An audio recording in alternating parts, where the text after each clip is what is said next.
Welcome to my Slayer task guide on cave crawlers. These are very easy. In fact, they only require a whopping 10 Slayer, and it does help to have completed the Fairy Tale Part 1 quest, so you have access to fairy rings.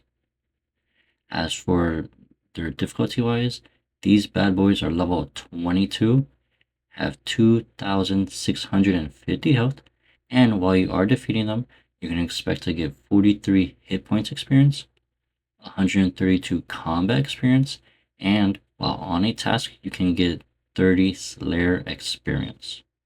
One little side note, these cave crawlers do have the ability to poison you. So if you are an iron or hardcore player, you are able to go to the general store shop just south of the Karamja lodestone and buy the anti-poison there. From the Fremennik Province lodestone, players will want to make their way to the southeast. The trees do look a little bit funny, but that is because Relica did recently get reworked, so the whole area, except the Mountain Daughter region, did get very nice.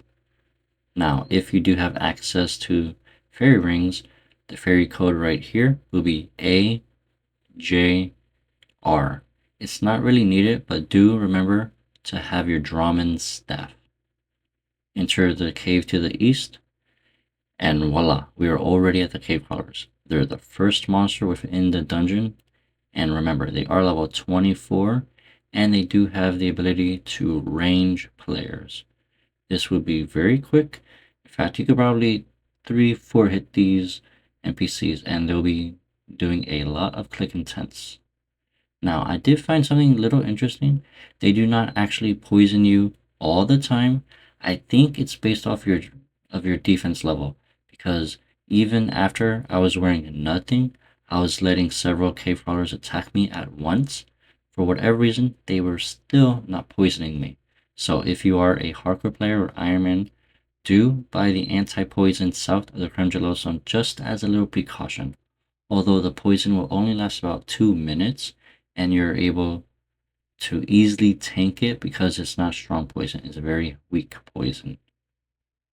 Now, these monsters do have some very good drop table, even for a low level of needing 10 Slayer, and that is because the nature rune drops from these is extremely common. This somewhat bypasses or a way to work around needing to train rune crafting to get nature runes easily. The only issue is that these do drop, I believe, 3 at once, and they're fairly good for the low level herbs, mainly Guam and Morintel. And these are amazing for gold charms.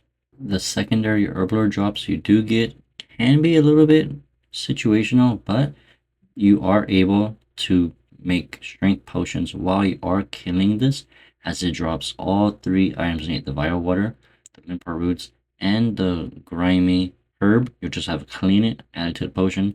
So that might be a bit of a little extra herblore experience if you want. Luckily, these cave crawlers do have a fairly fast respawn timer, so even if you're using chain or dragon breath for magic and ricochet for range, you should be fine to slaughter all of them, and you'll still have a couple extras left over, so this task can be very quick. Thank you all so much for watching this, and enjoy the rest of your day. Don't forget to like, subscribe, or comment down below any video suggestions or questions you have, and I will try to answer them. And enjoy the rest of your day.